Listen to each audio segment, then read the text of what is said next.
Marina? Chris. Tony. Tess. Belinda. Victor. Dave. Mary. Mel. Ricky. Tony. Shana. Justin. Jane. Terry. Tony. And Bob. Okay, you know what it's all about? What they call non-duality, for want of a better term. All labels, terms are not real. As it's stated in Hinduism, Satchidananda Nama Rupa, the 5 factors. Existence, consciousness, bliss, name and form. And the name and form are Maya, illusion. The manifestation is made up of name and form. And the names come about because of the words we've learned. Nature itself hasn't got any words or any labels. It doesn't know when it's winter or summer, or when the sun's shining or not. But the functioning is going on.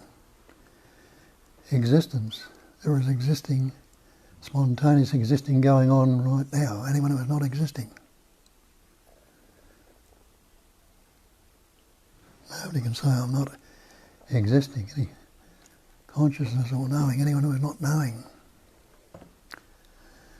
You realise you can't negate that either. And anyone who is not happy to be, you wouldn't be going here if you weren't happy to be. What is the continuity of that beingness? But how come we've taken on this idea we're separate? When all the ancient texts and scriptures will point out it's non-dual, it's one without a second. That's the idea of non-dual, not two. There's absolutely no duality in non-duality.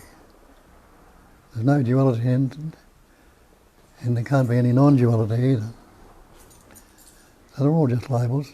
We put on the vibrating intelligence energy, which are labels. We speak in labels all the time. But existing is going on right in this immediacy. And the existing is what we call consciousness or awareness. And existing is a right knowing, right now awareness of that existence. Existence is aware of itself. But you can't tell me what existence is or what awareness or any of the labels we put on it. So the existence and the consciousness and the being, different labels we put on the one thing. Anyone who's not being right now, anyone who's not existing, anyone who's not knowing. And we get lost in the words or the labels. Anyone negate that beingness. You can't give it any static form, any shape, but you can't negate it. Non-negatable. The knowing, you can say, I don't know, but wouldn't the knowing have to be there to say it even?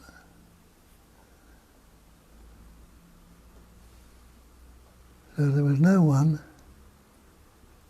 who is not that. All this seeking is going on all over the manifestation, because that's what we're brought into. The idea we need to become something, because we're taking on the bondage of self. In other words, we've tied ourselves up in this idea we are this person, this individual.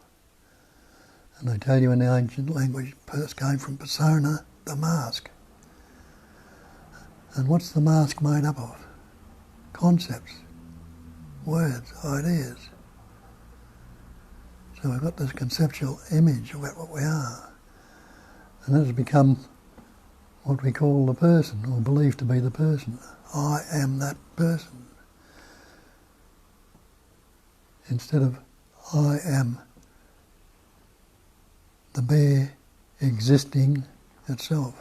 even to say existence is taking it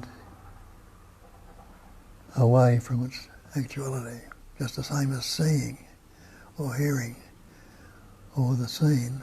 Existing is their actuality. In the seeing, the seer and the seen come upon it. Dualistic. In the existence, existence and the experiences that are going on in that existence come about in the existing. That wasn't there. And it's all spontaneous. When you look at time, time's a mental concept. There's no such thing as time. You ask yourself, is there a past if I don't think about it? You need to pause a thought or stop a thought at the moment to see what's going on without a thought.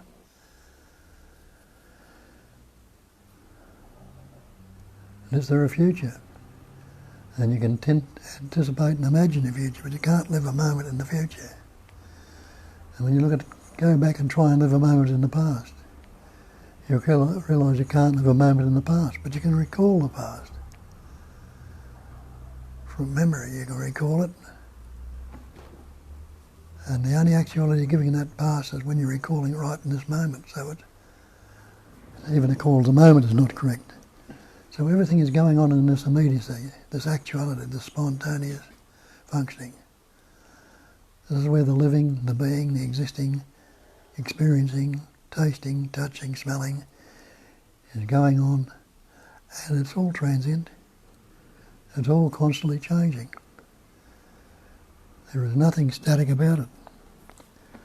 And the seemingly solidified functioning seems to change, like the body you've got now is changing, transient constantly. But the essence it's appearing in, the basic space in which it all appears in, is what they call the basic space of phenomena, in which all the phenomena and manifestation appear in that space. Space is emptiness. And they call it, the Buddha called it a cognising emptiness. Another term for cognising is knowing. That's a knowing emptiness. And we take it on the idea that we know the emptiness. Instead of seeing this, the cognising emptiness, we think we are the cognising part of it. And he told us that then, that emptiness is form.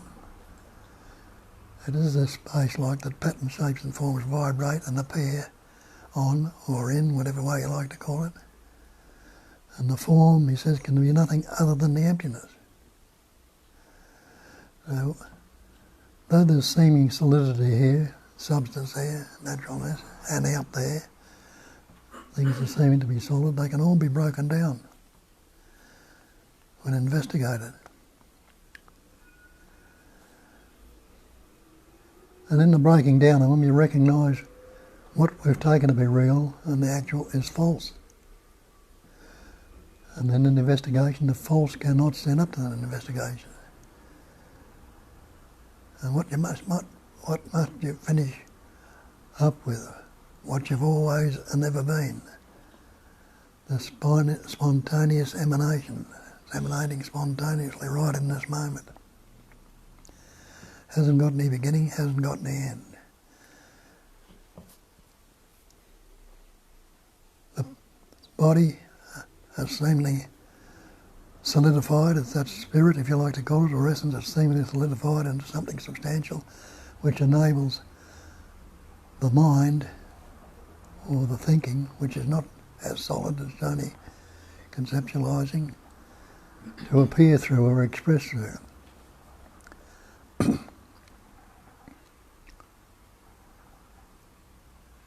So this body-mind entity is a fiction, so it's seemingly real.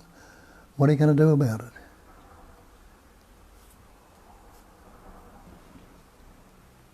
When you realise how it came about in the first place, how it's living right now, when you didn't have any words, you didn't know anything about life or existence or anything of those things, when that life essence formed in it,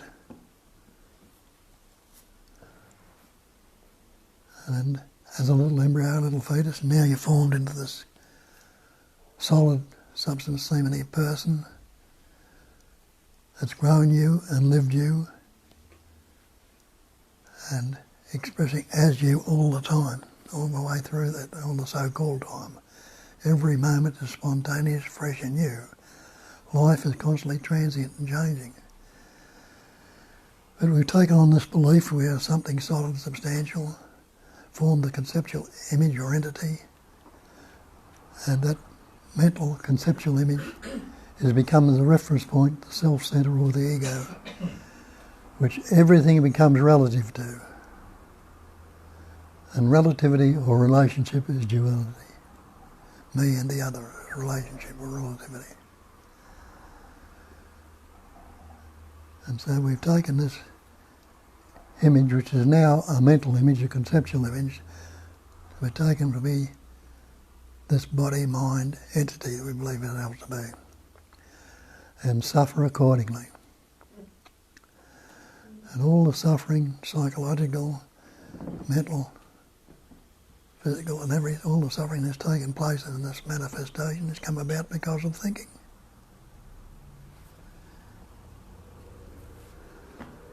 Yeah. Existing or existence is constantly changing. Yeah.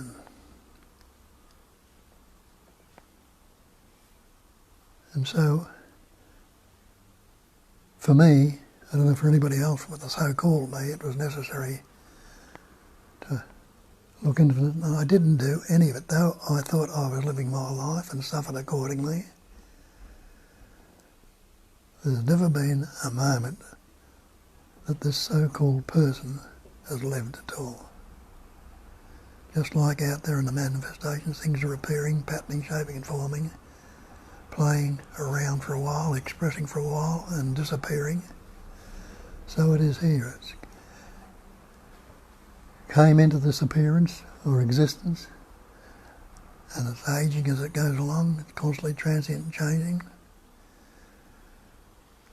But recognising the essence of it, abiding as that essence, the essence doesn't change. It's the only thing that has never changed. Call it essence, call it what you like. Call it God, call it spirit, call it energy. None of the labels of the actuality of it. But that hasn't changed. The content is constantly changing. The pattern, shape and form, the Maya, the illusionary patterns are constantly changing, vibrating out there in the manifestation, in here in the so-called mind, or the essence, in the body, all around and everywhere. The manifestation is constantly changing. But it's never been anything other than Maya, illusion, a phenomenal manifestation. And the definition of phenomena is that which appears to be. It's only appearing to be so. Where do the words come from? Out of the silence, a vibration, a sound emerges. And the sound, through the capacity of reasoning, we've formed into words. There are lots of other sounds that are not words. They're just vibrations of energy. And through the organs in this pattern, the body, there can be thinking, seeing, feeling, tasting, touching, smelling, all seemingly happen to an individual person, a separate entity.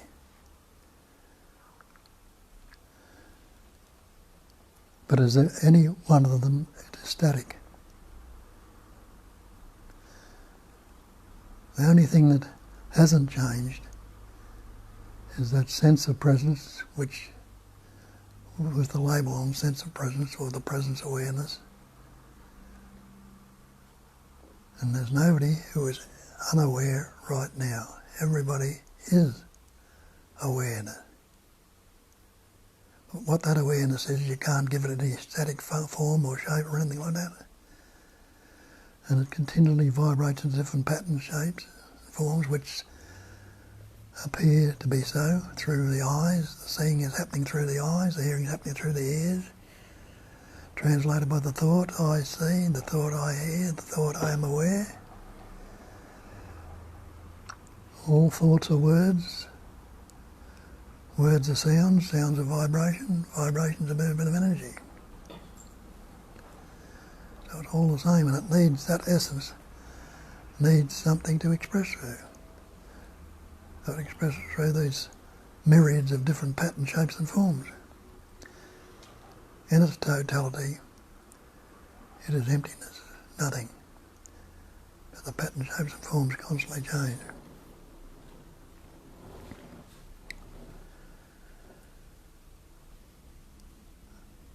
The belief was that there was this person, this individual, this separate entity for many, many years. And it suffered accordingly because of that. In that suffering, when it couldn't take it any longer, it's what turned it round and started to look a little beyond it. But instead of constantly relating to that egoic form, the recognition came that it was bondage, selfishness, self-centeredness, self-will. The idea of a personal self. But again, the scriptures and ancient texts will tell you there's only one self. One self. It's that one self expressing and appearing as everything. So, instead of relating it to the personal self, know that you are self-aware, you are self-knowing, you are self-seeing. I am that self. That's the Mahavecking of the great word, I am that. The vibrating essence expresses as the thought, sets the present as the thought I am, that's the primary thought. I. Vibrates in the opposite is I and me, dualism. But every so-called pattern, shape and form in this realm will say I. The primary word you've learned. And then you naturally refer it to I or me. It's me it's happening to.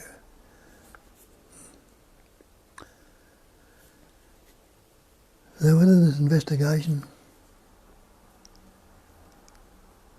as I said, the false cannot stand for investigation. It was pointed to here,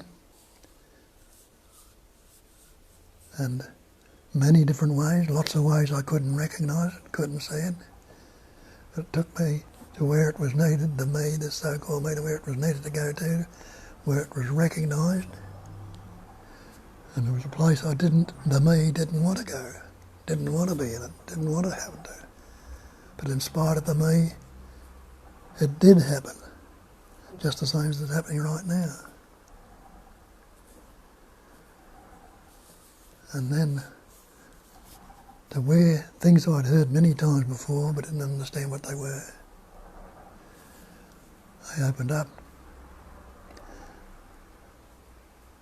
and were seen and recognised and resonated with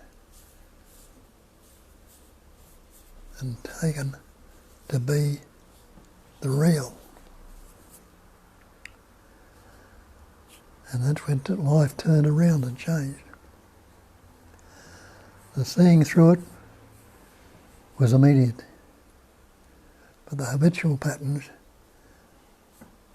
didn't drop off immediately.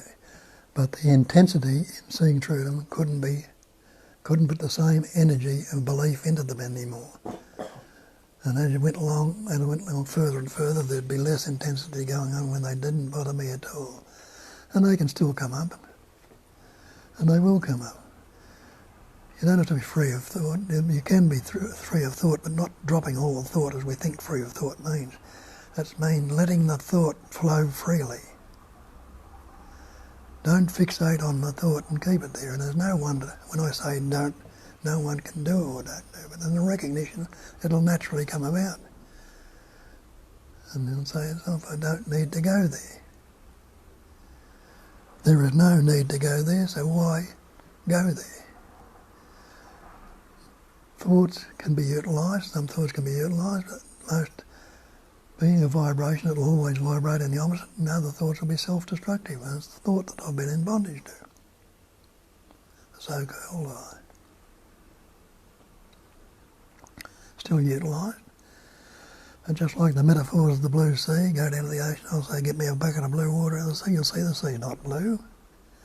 And you realise it wasn't blue at any time, never was, never will be. The water in the mirage, when was there ever water there? When you drive up to it, it disappears. You must realise that if it's not there now, when could there ever be any water there ever? There never was. The blue sky, the rainbow, the snake and a rope, all these things are pointing out that this appearance, this phenomenal manifestation, is not what it appears to be. Though it's still going to appear. Every time you go out or down to the ocean, it'll still appear to be blue. The skies appear to be blue. The water will appear in the mirage will appear on the road again. The rainbow, you'll see the colours in it. Still appears to be so. But if you're not investing energy of belief into it, how long is it going to hang around or stick around? And the manifestation will be spontaneous, ever fresh and new. And if you're not relating all the fictitious beliefs onto it and losing sight of the reality of it, it can be a wondrous emanation.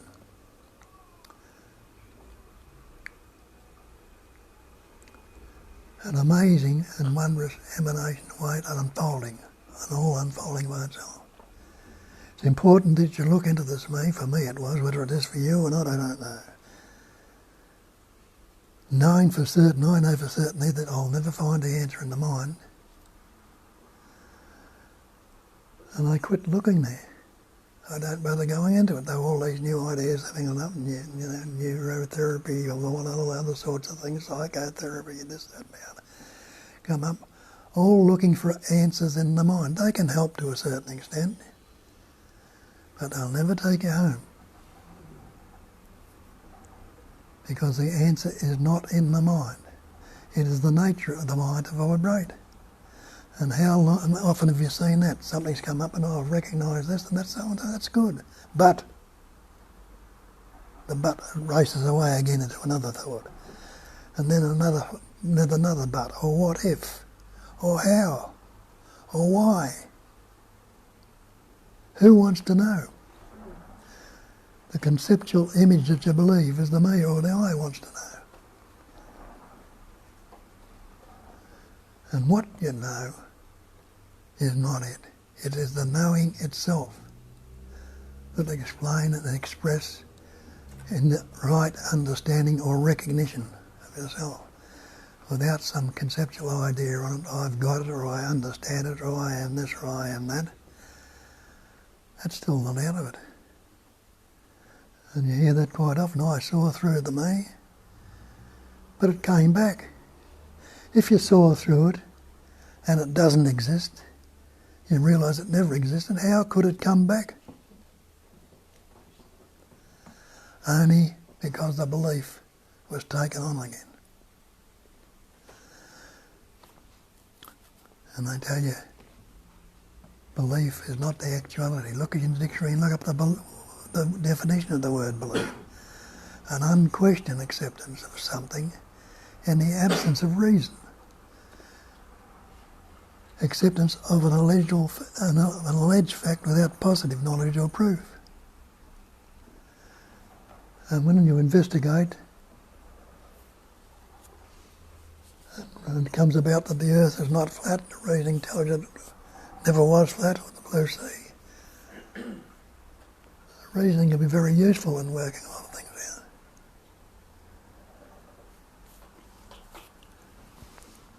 And how did this me come about? It's because words we've learnt, we've added onto it. When you came into existence, realise you never had any words, because you go back and have a look, you can't remember your birth. We all say, I was born, but can anyone actually remember your birth? And when you look at that, ask the little baby that's born a week or so ago, can you ask him, was he born? Does he know his birth? He doesn't. How could he? Did he know the 9 months he was in the womb forming? No. We get out and after 2 years we say, I was born, and take it to be something real or actual at that. That pattern, shape and form was born if we put the label on. It's a body, it's a mind, it's a human being. When we learnt words. And the word's not the thing. Take the word water, drink the word if you can. Wash in the word, swim in the word, drown in the word, you can't. The word fire is the same. You can't burn yourself with the word, you can't cook with it, you can't eat yourself. This word, I or me, have a look at that and see what the I or me can do, the word itself. And you realise it can't do anything if that life essence, that intelligence, energy, the activity of knowing, being, loving to be, wasn't there, couldn't have a single thought, feeling or emotion. So see, what we call life or existing or existence is doing it all. And every one of us are that life. We're not the pattern, shape and form that's been formed by that life. Just the same as the trees, the flowers and the earth, the planets and things have all been formed by that life. Sentience or beingness or whatever. So this body-mind was formed by the life, and it's life itself. It's keeping it going. It's life itself, and the life moves on. The pattern breaks down, but there's still the life of the bacteria and things that are rotting the body. Millions of bacteria are forming their life too, and breaking it down. And out of that life, when it goes back into the earth, there might be a seed or something in the earth will get nourishment, the chemicals in that life, and life continues to form. There's never been any beginning or any end to it. Take your stance there as being the life, instead of the person, the separate entity, the individual. Investigate and have a look. We do this by asking to have a look at this. You see, everybody's seeing right now, everybody's hearing right now. Isn't that a fact? Yes, I'm seeing and I'm hearing. Ask yourself this, is my eye telling me I see? And I realise my eye can't say I see. I look around the room, I'm looking at everything. It's my eye, I look at this, look at that. It's not.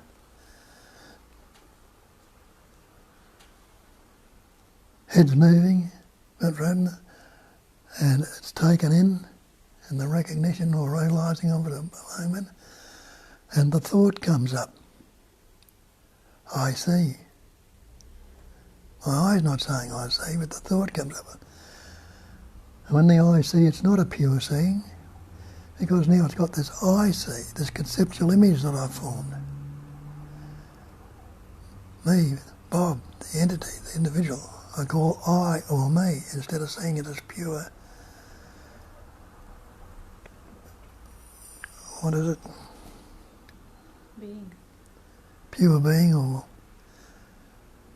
pure self. So the thing is, the pure self has now become this conceptual image. The same with the hearing. My ear's not saying listen to this or listen to that. It can't say anything, but it's the instruments which the hearing is happening. And it's translated again by the thought. So the thought, I see, have a look at that. Your eye doesn't tell you I see, the ear doesn't tell you I hear. The thought comes up and translates, so it's this translation, the thinking that's going on is the cause of all our problems. So that's the me is the cause.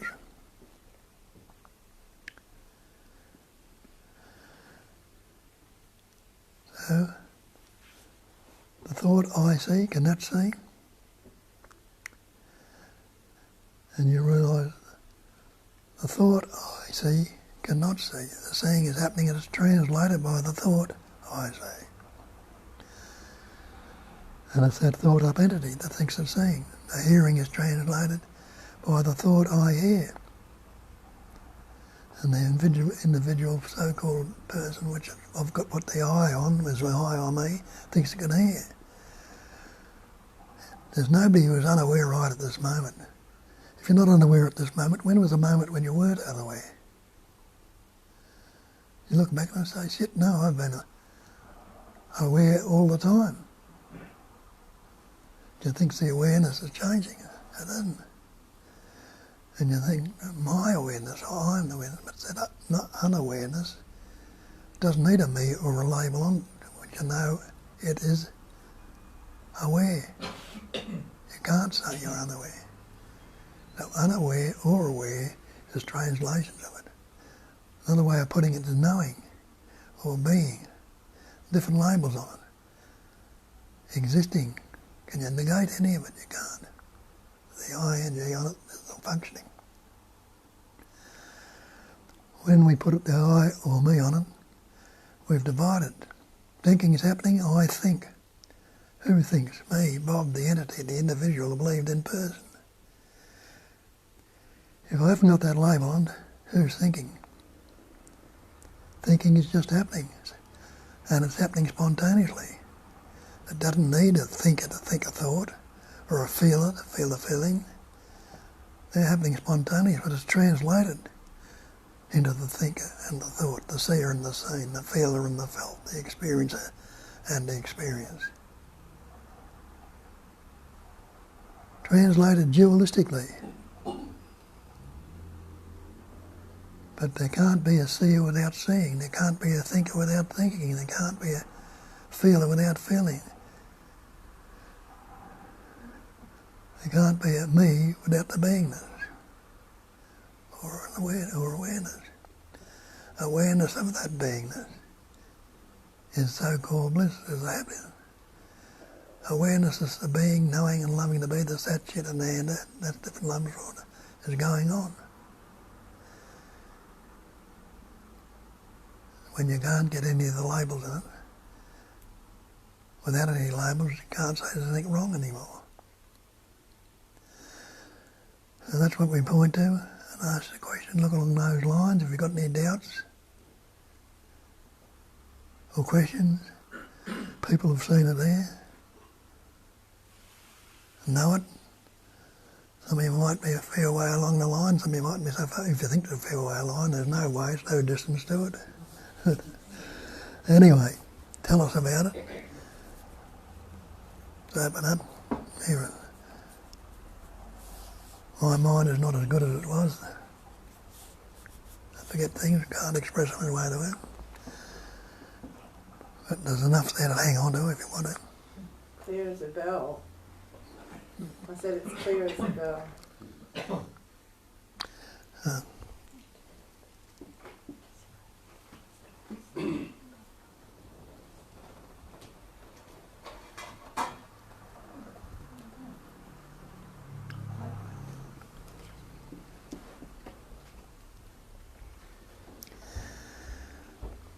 Bob, you were just talking about there can't be a thinker without thought. Without thinking. Thinking. Say it again. There can't be a thinker without thinking. A thinker without thinking. Can't be a seer without seeing. What's your next thought going to be? You can't say your next thought. It's going to arise, isn't it? So you can't say, oh, I thought. Right? No. So I suppose it strikes me here that what is the what am I trying to say here? What is the thought if there's no thinker? Pure thinking. Pure thinking, because there's a reference point that's constantly involved in that energy, or the energy of thought. So if the content of the thinking from the apparent thinker isn't accurate, what is that that's happening? Well, where's it been divided? It's been divided into the thinking and the thought. If it's just pure thinking, Yeah. it'll move on. Yeah. So the thinker's just another thought too. Yeah. To me, the thinker. Great question. Great question. Great question.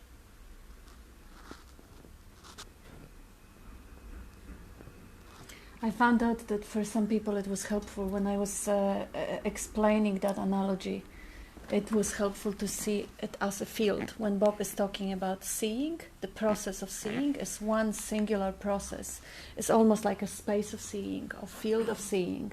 And in that field of seeing, the mind comes up and divides it to two, the one who is seeing and the object that is seen. But without that field of seeing, obviously there would be no space for any objects or any subjects. But also without the subject, there wouldn't be any objects, because as we know from quantum physics, you do have to have an observer to report observed. And also without the object, the seer is not a seer anymore. So it really is a singular thing, the one process of seeing, but the seer and the seen, the whole trinity, seeing, seer and a seen, are actually just one activity. And same with thinking. You have the field of thinking, or space of thinking, or possibility of thinking, and in that space, the thinker and the thought come up. Thinker is subject, thought is an object. Yeah. And the tricky part is when we take a thinker as something permanent, and the thoughts are changing. You know, thinker is always there, observer is always there, seer is always there, and the objects are changing. So I'm still, I'm stable, and this is not. So it feels now, it gives the subject the solidity. But it's again only illusion that mind creates, because the thinker is totally inseparable from the thought. Like when I have the thought, I'm worthless, the thinker is already reacting to that thought. And when I have the thought, oh, life is wonderful, again, it's just one process. So thinker and thought are just division of the singular activity of thinking. So everything is singular.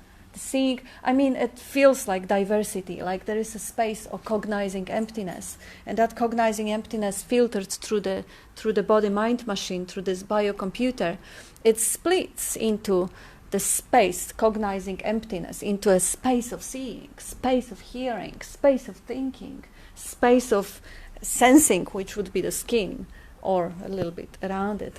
So it already, the one space is filtered through the senses, but it's still one space. And even with the filtering, it's still one space, the space of seeing, the space of hearing. And now someone comes up, the thought comes up, the thinker, as Jane said, thinker, which is just another thought, comes up and takes credit. No, these are my thoughts, and those are your thoughts. Naming and claiming. And that's fantastic, because it makes communication possible. If I wouldn't distinguish my thoughts from your thoughts, we would never communicate. Of course it is. And then my perspective, I'm seeing the mirror and you are seeing this mirror because you're looking from different perspective. That's brilliant, but it's a part of the appearance. And once we know it, we're not bound to it. We are all the same space of perception. But the one camera is here and another camera is here. One computer, the software and the hardware is here, the processing activity, and one is there. But it's still one space, it's still one activity. It's just different points. It's the same with experiencing, experiencer and experiencer. There's no experiencer experiencing, there is experiencing this or whatever experience, but experiencing is going on right now. But we're that used to thinking, we think there's no big deal going on out there, we think we're not experiencing. But are you, anyone who's not experiencing right now in this moment? Pure experiencing. Before it's labelled by the experiencer, I experienced that wonderful thing, or had this great sad thing, or whatever. And that was my experience. It's not. It's just pure experience, just like pure thinking, saying it's all the same. And you can't negate anybody who's not experiencing right now. You mightn't have looked at it that way before, but look at it right now and say, experiencing is life expressing in the moment. The fact that I'm sitting on the chair is an experience itself, right? Yeah. Who's experiencing that? You say me, or you say no, but if they take the experience and the experiencer off, it's just pure seeing, experience. But I take it as if I'm experiencing my bum on the chair. Sort of. Take the me and the other off, it's pure experiencing.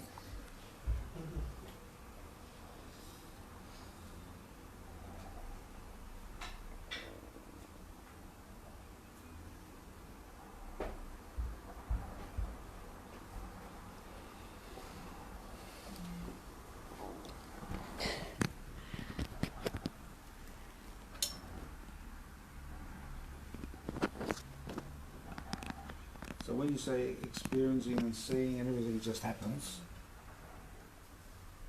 Yep. and so you're saying that nobody's causing it. Well, have a look. Your heart's beating right now. Are you beating your heart? No. Welling your hair on your fingernail? No. Or breathing? Yeah, You're not relating to the conceptual me. I'm breathing. I'm beating my heart. I'm seeing. But it's going on. what's going on? So when you say it's just happening, okay, it's not happening because the little I makes it happen, but something else is making it happen, which is life itself. Is Life it? itself, and you are that. So what are you going to be? The little I that doesn't... Well, I understand that, yeah, I understand that. Because it's a bit confusing when you say, well, it's just happening. Well, it's like that assumes that nothing is causing it to happen, but it's always, there is a cause, and the cause is life itself, or that infinite being, or whatever we want to call it, right? Well, it's spontaneous. There's got any time to it or anything like that. Yeah, you got Causes only related to time. Yes. And also, you would be equally right if you would say it's uncaused, because if you think about causing, like what is causing the You've seeing? got to relate it to it. What is causing the seeing? The life is causing the seeing, but life is also causing the body. Life is causing your parents to meet and get that little embryo to grow you. And the food that they were eating was also contributing. And for the food, the farmers that were farming the food, and the sun that was shining on them, and the gravity that kept the moon rotating. So it's like really the whole universe, every little speck of dust is contributing to the wind to blow, to the seeing, for the seeing to happen. So you could say infinite amount of causes or completely uncaused. Like, it's totally beyond. Nothing is separate from the whole lot sort of thing. Nothing is happening by itself sort of thing. Yeah. Everything is happening as a whole. Yes. Life is ever friction-free. Yeah. Cause and effect, cause and effect. With every cause there's an effect, and with every effect there's a Hello? cause, and it just keeps... Yeah, when you say the cause is a fiction, how can there be an effect without a cause? Yeah. So it's me, that believed in me, that's causing all your psychological problems and fear, anger and everything else. If you recognise there's no me, where's the effect going to lodge? That's all so-called karma is cause and effect. So you've just dissolved all your karma. Yeah, it's oversimplification, because you could say that there is multitude of causes, or thousand infinite amount of causes and one effect, and then again infinite amount of causes and effect. And we simplify it to say, okay, this is falling on the floor because I dropped it. But that's not true. The whole universe created this thing, and the possibility of dropping is everything included: gravity, the structure of the universe, the matter, the perception, everything. So it's like there is no single cause-effect relation. It's only believed cause and effect. And we believe that, if I'm the body, all my problems will be the problems of the body. Yes, so yes, there is, my suffering is caused by the belief of being the body. So it seems like, yes, there is a cause and effect. If I don't believe I'm the body, the problems of the body are not my problems anymore, because I'm not the body. Like the problems of my car are not my problems. In the same way, because of course the life will resolve them the way it will, whether I believe it or not. And you say, when something drops on the floor, why does a piece of toast, butter sign up and jams always lower than butter toast? Murphy's Law.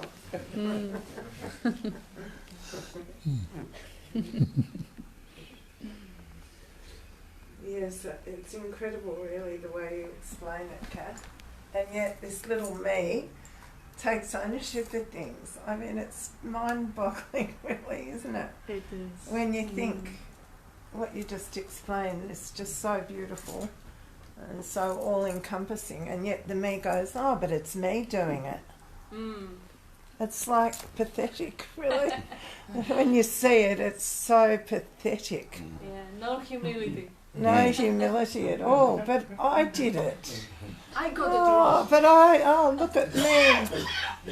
See, the me has got no power whatsoever. How can it do it? That's the thing. It's to investigate and see what power is this idea of me got. What power has the thought got? None. No power in the thought. Without the life there, that's what you call a life, if you call it that, whatever. That's the only power. That's omnipotence. Total power. You are that? And how beautiful it is to actually realize that you are not guilty of any screw-ups ever. You are not a failure, because if something went wrong, not the way it was supposed to go, the whole universe is guilty. It's not that one little me who screw up, who is unworthy. It's a setup. It's the way life unfolds. How lighter you travel then. And then, of course, if you're not guilty and you can't blame yourself or shame yourself for things that the whole universe set up, including your personality, your growing, your conditioning, your belief system, values, and everything, you can't blame anyone either.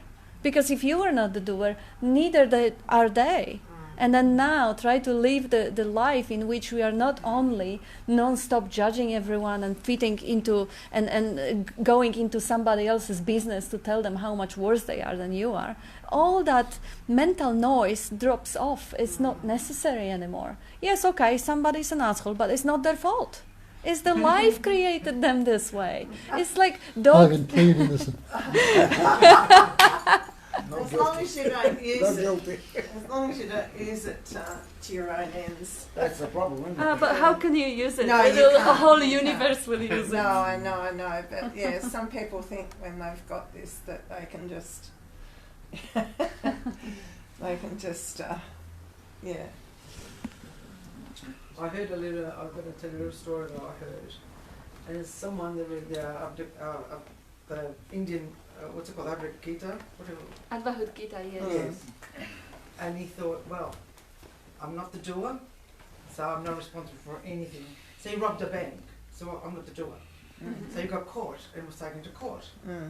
And he said to the judges, what have you got to say to yourself? He goes, you plead guilty. He goes, well, no, because I'm not the doer, I'm not the body-mind, so therefore I'm not guilty. And the judge said, okay, that's fair enough.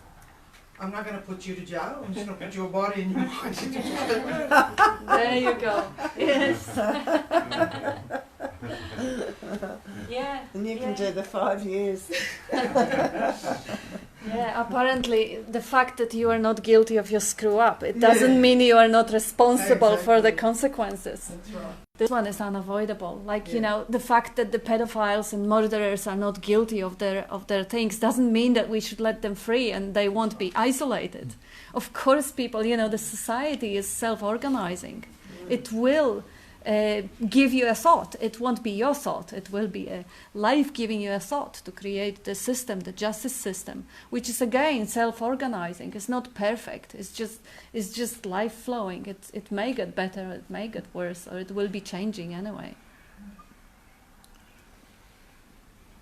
Like the old phone box one.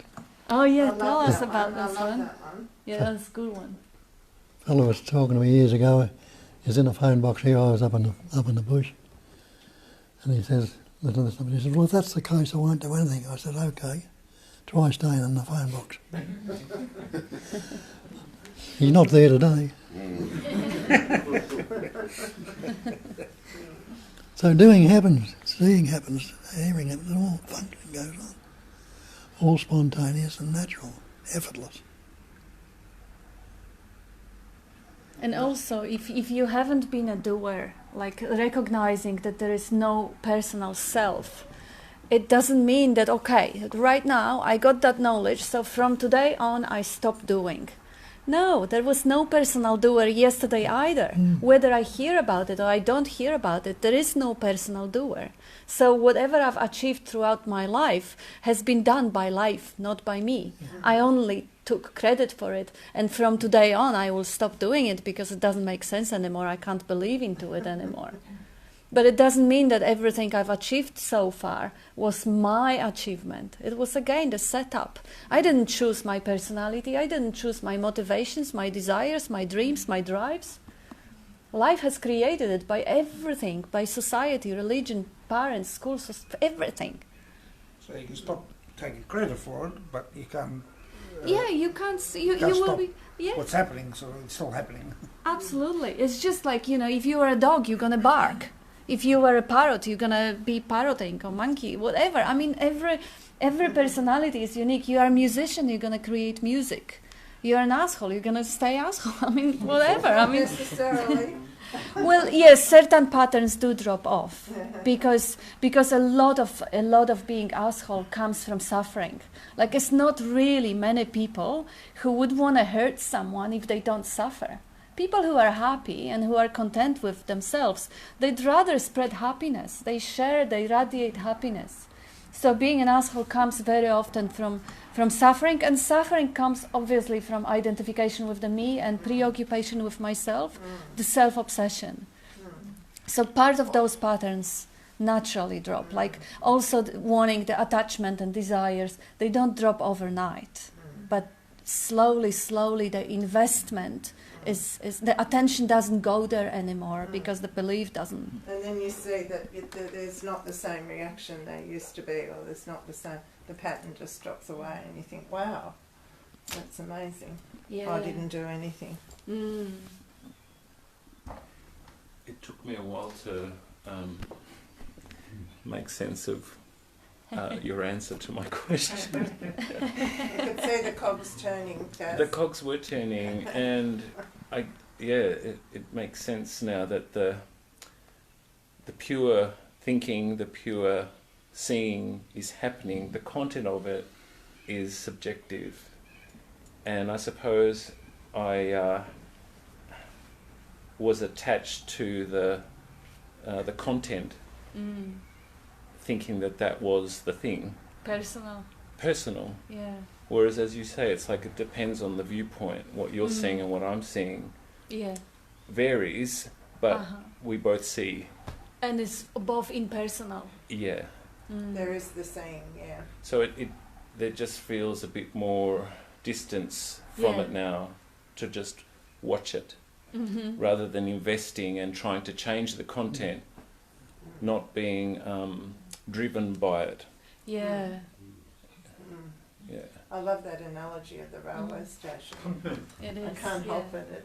I just keep coming Go for back to it. Please. The railway station and the trains, the trains are going to keep coming backwards and forwards and backwards and forwards and backwards and forwards. But the railway station always stays the same.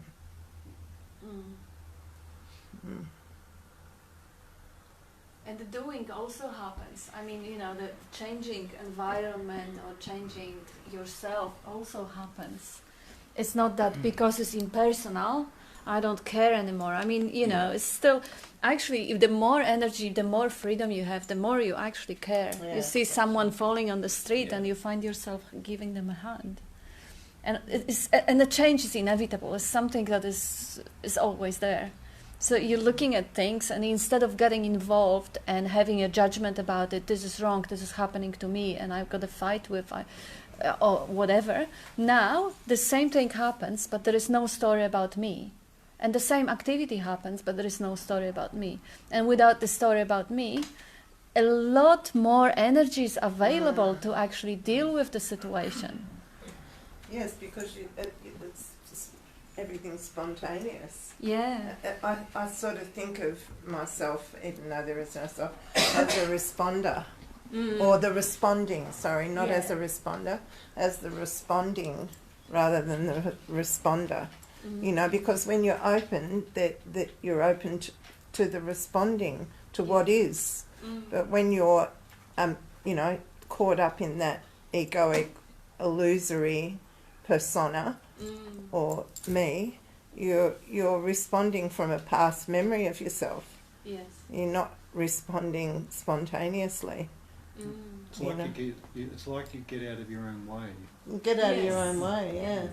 It's a travelling lighter. I love that expression. It's a travelling lighter because you're not like the water in a bucket, stagnant. You're life, river, flowing. Yeah. More compassion. Well, that's your nature, you know. I reckon you just when you're just naturally more compassionate. Yeah, there was a research done on compassion, and it's quite amazing. I mean, of course, it's science. Science is the story. Everything is a story.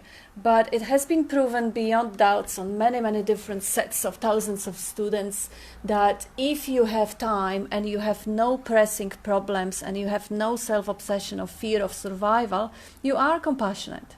Because that's what creates, what helps the societies to develop.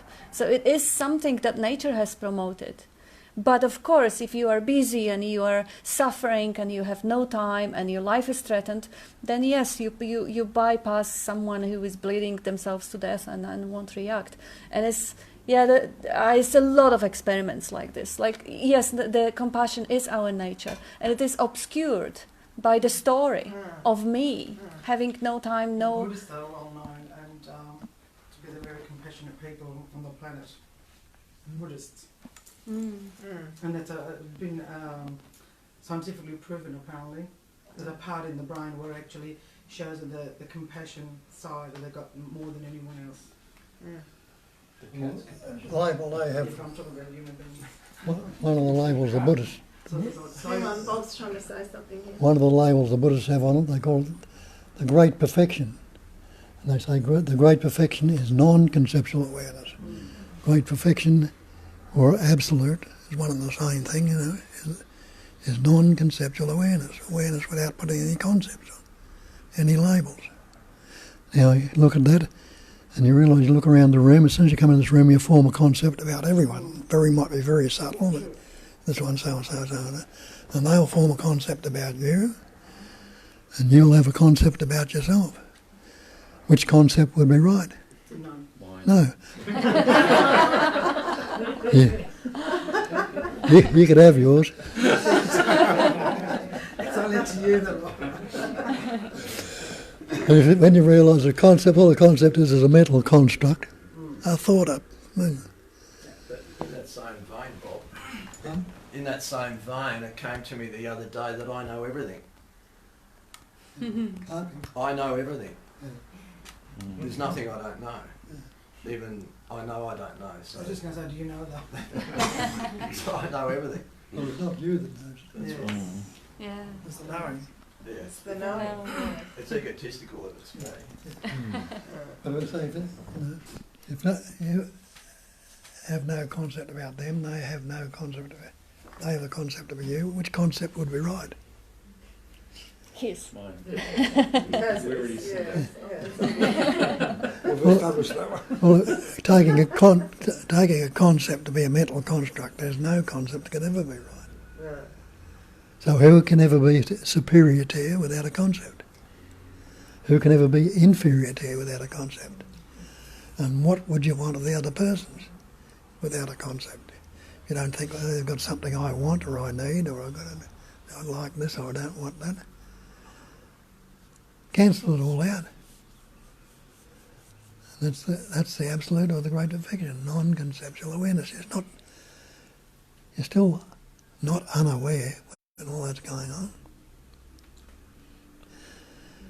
And when concepts do, and they will appear all again, you know a concept to be a concept.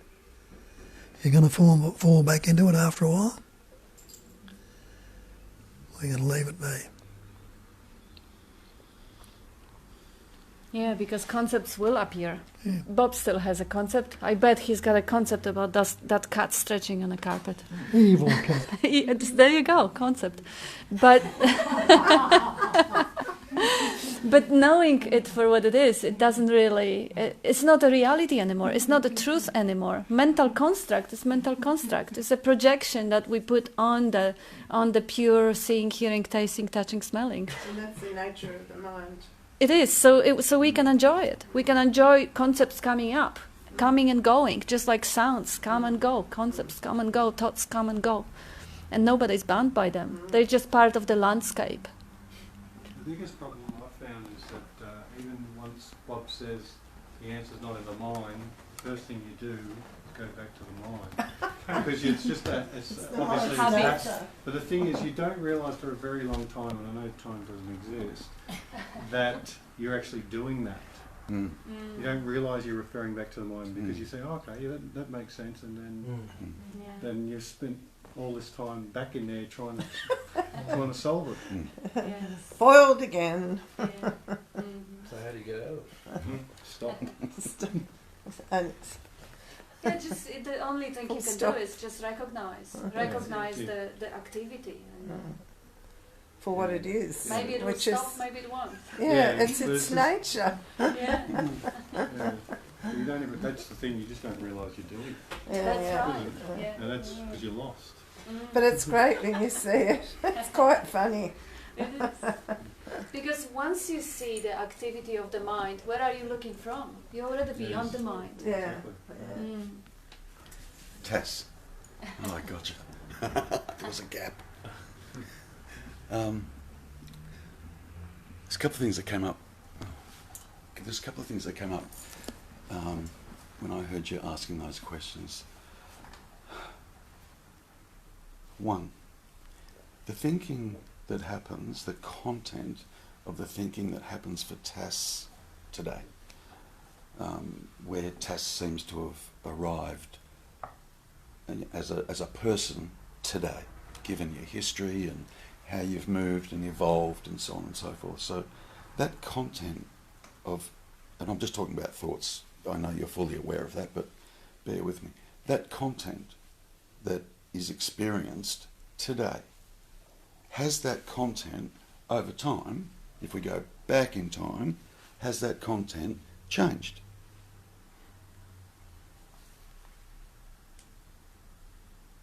Yes. Yes. Yes. Of course it has. Yes. The content that's going on there was not going on when you were 7. No. Yeah?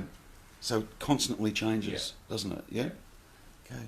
So if you just now sensate, if you like, your presence, your absolute presence, not the content, but just the presence.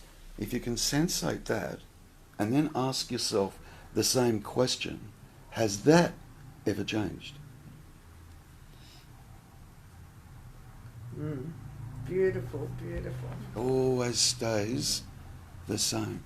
And then what happens is we overlay concepts on top of that presence and take the conceptual thinking, the content of the thinking to be who we are, and take for granted the presence, to totally take that for granted. We don't even look there. And in fact, when we're questioned on it, does your me actually exist? Yeah, of course it does. Of course it does.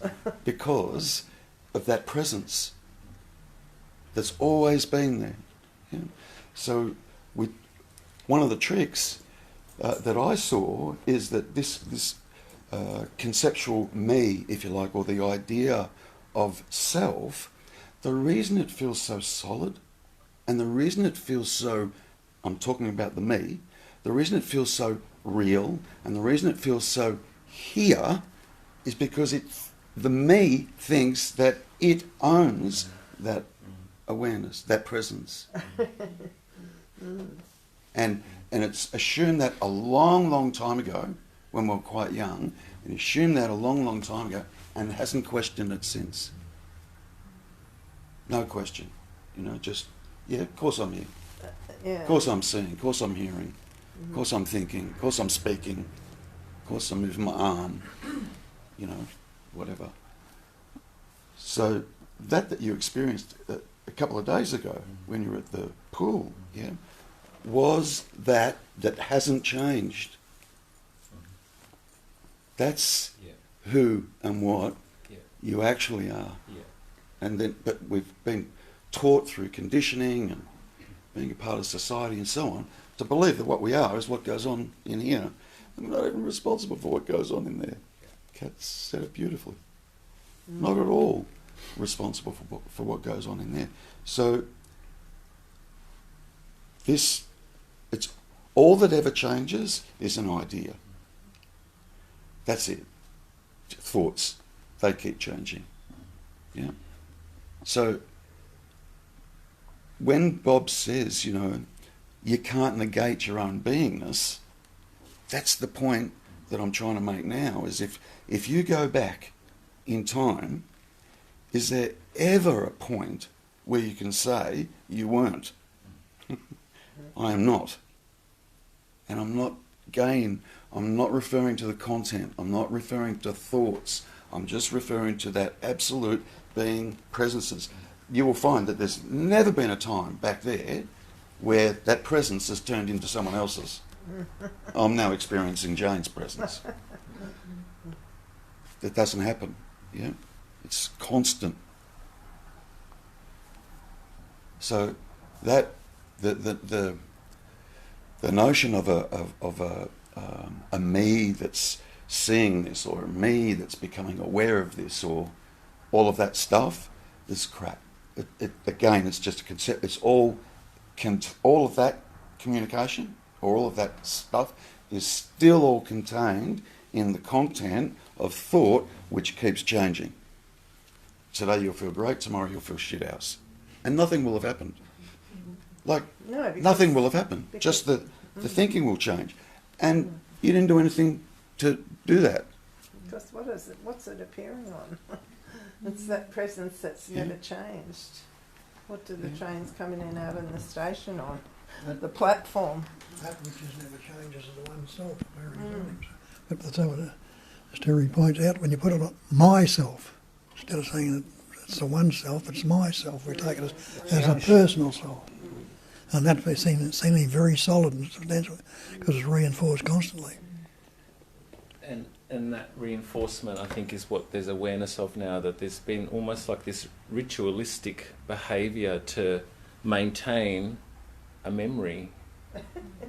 And I think there's been openings of, oh, wow, that's just this me trying to fix itself and to feel some sense of safety or predictability or control.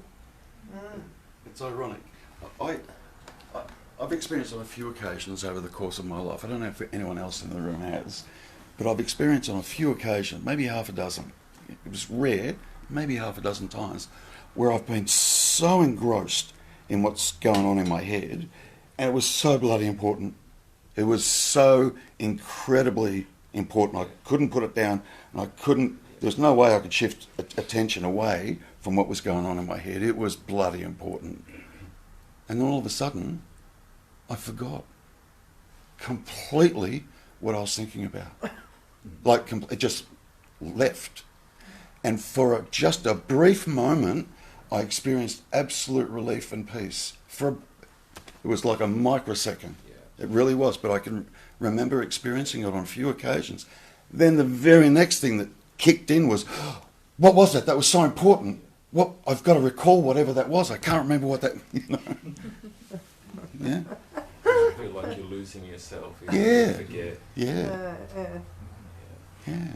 Yeah, and I've heard a lot of people come here over the years that they really freak out when they realise there's no me. You know, they see what Bob's pointing to, but they freak out and they go, no. You know, they just holding on to by the skin of a teeth. Yeah. They don't want to die. Yeah. And so it's I die momentarily St. Paul said, I die daily, I die momentarily. So basically it's the death of the me, basically. That's what it is. Because the image is never the real. You are not the me. You're not a collection of thoughts about that beingness that you are. And it's death in the same way as the death on the rainbow, when the rain stops. It's not really a death. No, that's right. It's the death of the image you have about yourself, which is a memory, which is the past, which you project into the future, and that's the whole, scenario. And then all of a sudden you go, like Terry explains it so beautifully, that, he was. I don't know, you'd have to do it, Terry, but it's like he would be hanging on for dear life right here, and then all of a sudden, bang, I don't know, you do it so well with your hands and everything. I was trying to imitate you there. No, but it's so true. It's like, oh, hang on, let go, it's like... That's what needs to be recognised as all spontaneous, ever fresh. Yeah. Ever fresh. And also new research is, again, science, which is just a story, but it shows, it's not that new. I mean, everyone heard about experiments with lobotomy and networks in the brain that create self in time. But a quite famous book came out, which is called Flat Mind. And it's actually showing the way the mind is designed, the whole software there in the brain is designed to keep a consistency. So whatever the story we are telling ourselves, we want to continue and be consistent about the stories. The guy is actually debating the idea of mental depths, that there is a deep psychology, there is a place, a source from all the belief stream and value streams, and that built over life. The truth is, I mean, we know it from non-duality perspective, but science is actually breaking into it also. Mind is a fantastic improviser. It's just an amazing machinery that responds right away to the environment in a way that tries to be consistent with whatever the memories are available. And the experiments that are proving it are not only experiments that are used to prove reincarnation and stuff like this, but even testing people for their own political beliefs or their preferences regarding food and music and altering those a little bit and then showing them altered result without letting them know it has been altered. And they would beautifully justify the false beliefs that were just implanted, showing and exposing that mind doesn't really have a debt. It's an improviser. It's a wonderful improviser. It's an amazing, inspiring, brilliant piece of software which we managed to make faster computers that can calculate more of the P numbers behind the comma, but we didn't really create artificial intelligence which would be so brilliant that would make sense of so many different factors and project so many past meanings on the factors and create consistent world and consistent self in that world. So it is really all about the capacity of the biocomputer to stay in the role. But the role is also changing. We can adapt different roles. But all of them are just a mechanism, are just patterns. When we can step out of the mind and watch the beauty of this behavior, the freedom that stems from it is absolutely incredible. It's completely different way of experiencing the reality, where you're not bound to the content anymore and you don't care about this consistency. It will go on. Like somebody was asking before the question about responding. Jane, you were talking about the responding machine. I remember the little story that Nisargadatta was saying about, but how will you react when you see the people fighting? Will you stop it, the compassion, or will you do what? And he says, how would I know? I have no clue. I have no idea what I'm going to do next. Same as I have no idea what the next thought is going to come up. I have no idea what I will think, do, believe, whatever I have. Why bother thinking about future? it will again show up, and the mind will brilliantly, spontaneously respond, trying to hold into consistency, whether you believe in the consistency or you don't. This is just a software. This is how it works. Bob doesn't believe in consistency, so he's not consistent with the self that he had 60 years ago. Thank God.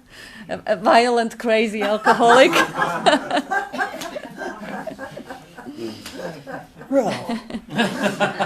But certain patterns of personality are still held. I mean, he is still very wise, very smart, very intellectual, and very doubting pattern. Just like you know, like cats and dogs have personalities. But yeah, it's just watching it with the curiosity about if that's not me, and if that's not me, what is that going to do when two people fight? Or what is that going to do? What is the next going to solve? Yeah, all those questions are questions from the me. Yeah. You know, when people go, but what about, you know, blah, blah, blah, you know. Yeah, wait and see. Yeah, because it's, again, the me trying to hang on, you know, to the story. Yeah. You know, and the solutions and the this and the... Because that's its nature. The me, that's its nature, to solve problems and figure it out, you know. Yeah. Yeah, who's asking the question?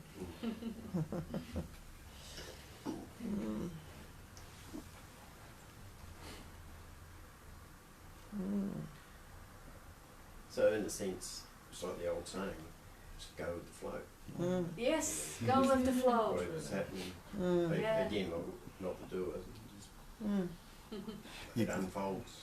Yeah. It does. The funny thing is, we're actually going with the flow anyway, Whether we Just say think, yes to it or no. whether we realise it or not. So we're going with the flow. Even the seeming resistance is part of the flow. Yeah. Yeah.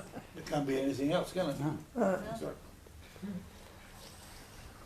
But we can step out of, if you like, where it can be seen. This so-called personalised entity, this personalised self can be seen for what it actually is. And then there can be freedom that is actually experienced from that. Bob used to talk a lot about effortless living, you know, and it's effortless, you know, and it's only, I don't know, it's just, it really is effortless because there's no me doing anything. Yeah. There's never was, never will be, and so there's a definite travelling lighter in it, and a utilisation of that energy that you are, you know, because there's nothing blocking it anymore, you know. It's like so many stories and so many scenarios and so much crap taking up so much energy, identified with the me. Yeah. And so, you know, you really understand that flow. You really understand that flow because there's nothing blocking it, you know. No me. No It doesn't come up. It doesn't come up against any walls, you know. Yeah. Yeah. I used to, you know, for whatever environment I found myself in, I was always slightly different. Always, you know, sometimes it's going to be subtle, sometimes it's going to be quite a big difference. And I'm talking about my persona, how I carried myself and how I handled myself. And that, number one, that seemed like a lot of hard work. Number two, I had no idea who I was. Not really. You know, I was just trying to be what I thought everybody else wanted me to be. Yeah. Always. Totally. That's kind of pretty much been my whole life, if I look at it. Yeah. Now, it doesn't matter who I'm with, whether I'm with my son, whether I'm with Jane, Tass, Bob, Kat, my mum, it doesn't matter. They get the same person. And that's the freedom that gets talked about here. I totally agree. At the risk of being lynched for this, I'm going to say it, and I'll get lynched by some of the Invader police out there, but anyway, that's okay. I'm the best me I've ever been. Yeah. I I am. totally get that. It's so Free. it's just free, just so natural. Everything just happens naturally, and now, you know, like from here, when I consider what used to be going on here, actually makes no sense. Why? What, like, Don't try and figure it out. we're all perfect. We're all absolutely perfect as we are. But you know, why don't we see that? Because we believe this. That dictates how I feel about myself. You know, but that drops. And everybody else. That drops. It's beautiful. I can't even put it into words, but it's freeing. You do just kind of sit back and lay back in life and just moved by life. Yeah. Responding. Yeah. And the resistance drops. Everything took you where you are today. Absolutely. Oh yeah, I had nothing. You didn't do it. No, not a scary not of it.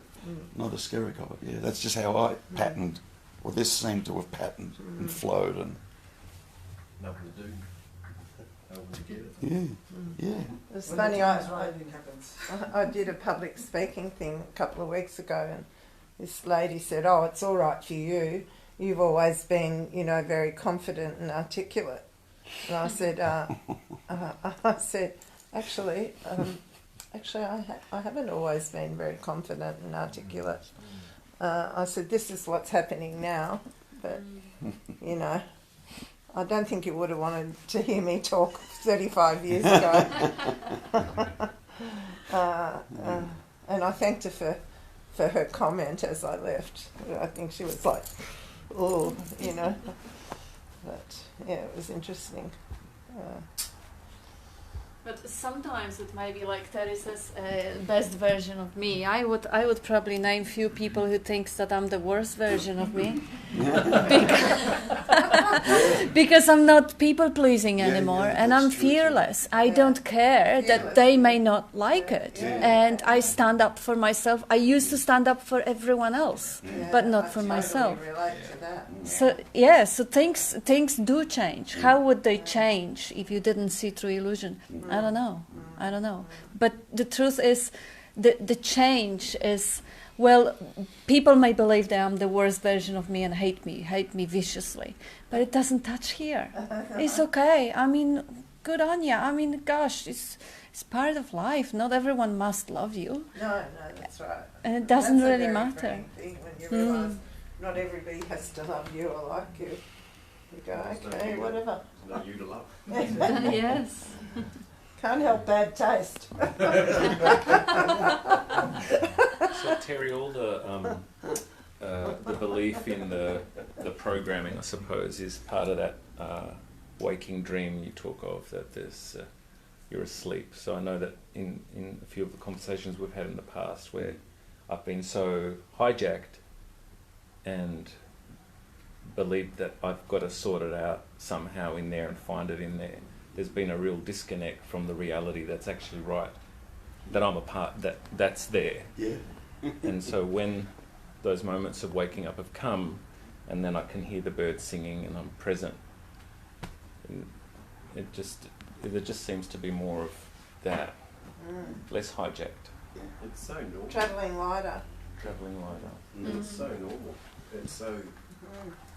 It's real. It's vibrant. It's live. And it's so normal. It's always been here. It's not like it's like you said. You hear the bird sing. There it is. It's always. People say we've got to acquire something or get something, and that's what we're geared to do. But it's discarding all the shit. That's it. It really is. Yeah. I'm for it. Yeah.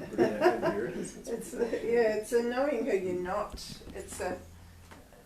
And knowing what's not just what is. I think it's just what happens. Yeah, you're learning who you're not, and you're learning that you don't have to live in the as-if world, which is all bound by time.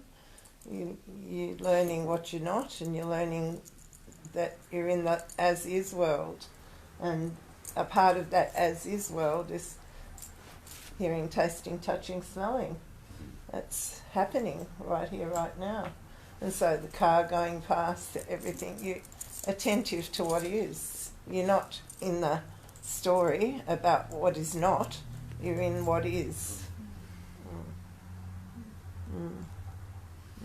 And the way the mind is used also increases. I mean, of course, we have some intelligence, we have some IQ, we have some calculating capacity and stuff like this. And this one could say, okay, you use your thinking less, so maybe the organ that is not being used is going to disappear. Quite the contrary. Now the whole energy, the whole intelligence is available for problem solving, from seeing things clearly. Like if 90% of my thinking was obsessing about myself, what people think of me, what am I going to wear tomorrow, what am I going to do in 10 years or 20 years, or what that guy is saying, why would he, and all about me. That's what a waste of space. Absolutely. That capacity of imagining, because of course when I'm thinking about myself all the time, I'm also visualizing it, I'm imagining it, I'm creating the imaginary sceneries about future, about all possible black scenarios. A lot of energy goes to the drain. Now this energy is available. So now I wasn't a speaker either. I was too shy to open my mouth. And I wasn't too articulate either. But right now, speaking is easy because I'm not really teaching anything. I'm not saying anybody else's wisdom that I would have to memorize and restructure and convey. I'm basically sharing experience. So what would stand in the way? My self-consciousness, or how do I look when I maybe wrinkle? Who cares? I mean, if that's not me, it doesn't really matter. And it doesn't mean that I'm not going to be keeping that clean, or it's just effortless living, really. That's right, the true meaning of effortless living. So the thinking capacity, the problem-solving capacity, even the planning capacity, when the planning is required, the planning happens.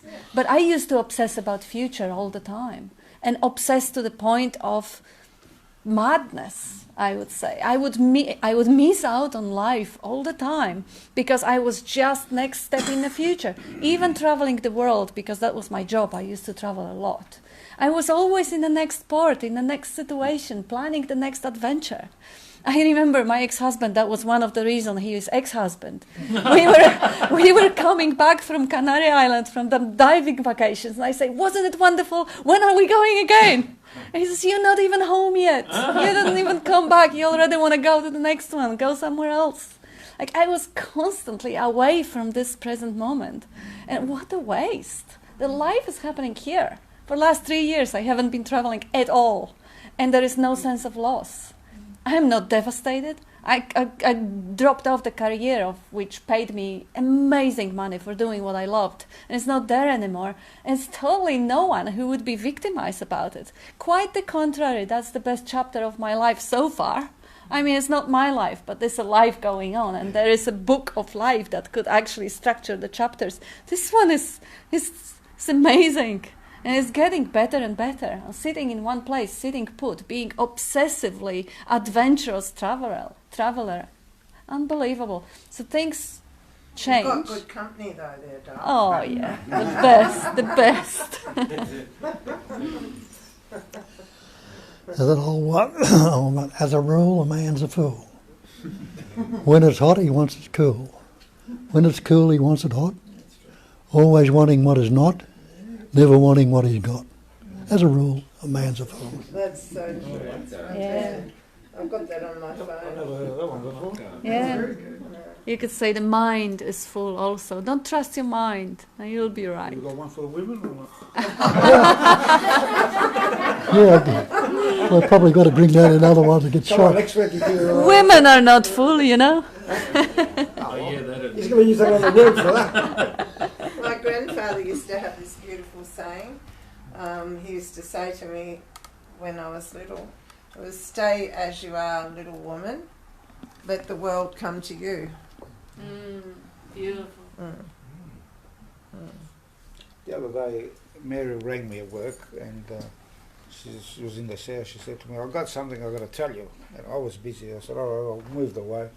She said, "I got that your problem for what I'm going through." She said,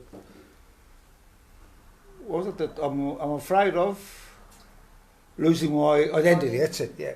that I'm afraid of losing my identity, and that's getting in the way of achieving, you know, my goals, sort of thing. So how would you explain that, Bob? Huh? Take the mud out of your eyes. Yeah, I know. Typical response from my wife. It's all right, mate, I'm here. I know. So I'll stick up for you. So, Instead of taking the small, miserable little identity of Tony, become the total. Expand yourself into that. right. Because you are that anyway. Have the Yeah, I courage to understand. be as nothing. Nisargadatta says, be nothing. And see the world as it is nothing. Well, I don't see myself as holding on to this identity. Wait, yes. Why? And now we're in trouble. I'll tell you this. Because I had my car at the mechanic and I got it back and I couldn't find my sunglasses, the prescription glasses. So I rang him and I said, Tony, I can't find my glasses. Someone's taken it out of the car because it's at the mechanic. He goes, oh no, I go, you got to ring and tell him I need my glasses, so they're expensive. So he goes, okay. So he rang. And I went shopping, so he must have rang. Then I went shopping, I was looking, and the cover is black and my seats are black. You know, without the glasses I couldn't see, and I camouflaged it, I didn't see it. I found him. So I quickly gave him a call. So listen, call the mechanic, tell him I found the glasses, you know, sorry. Oh, I'm not going to do that. Oh, no way. I just finished talking. What on the F are you talking about? You just told me, you lost it. I said, okay, don't worry about it. And he was going on. I thought, oh, I'm not going to get in touch with this. Boom, hang up on him. Come home. I said, ring him up and tell him, Barry, that we found the glass. Oh, no, I'm going to give it a couple of days and then I'll say something and then whatever. They would not. I wasn't going to ring that. So I thought, oh, he's so strong, stuck in hash. So I left him. A couple of days. Tony, did you ring Barry? No. No, give it another couple of days. What do you mean? I said, what's wrong if you just say my wife found him? I said, no big deal. No. So I got the phone. I rang up. I said, Barry, I'm sorry. I said, I found the glasses. I didn't see them, blah, blah, blah. Oh, that's good. I'm glad, Mary. Thank you. I said, sorry for that. I go, no problem. Hold on. I turned around and I said, see, it's your ego. I said, you're still hanging on to that me. You feel bad even saying, I found something. Oh, no, I can't do that. Oh, no, you embarrassed me. See? But then something else came up and the same thing happened. And I thought, I won't break your tongue and I'll say nothing this time. But that morning I was in the shower and I thought, I've got to ring him because before I forget. And that's what came up. And I said to him, you're really hanging on to your identity badly. You have to get out of that.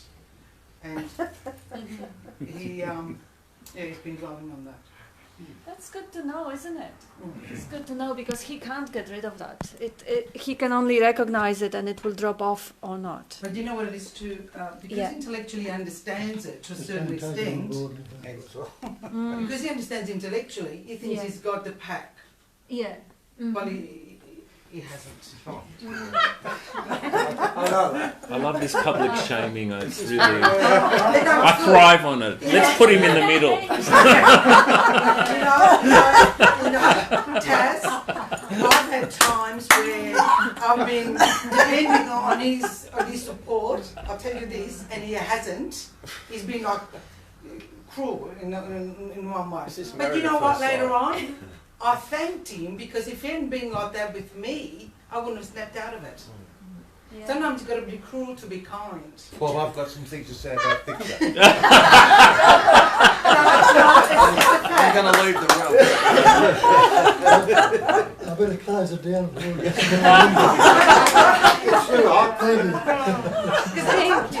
that's too soft. You just don't get it. You know what I mean? It's a little bit of a slap. Just remember the guy.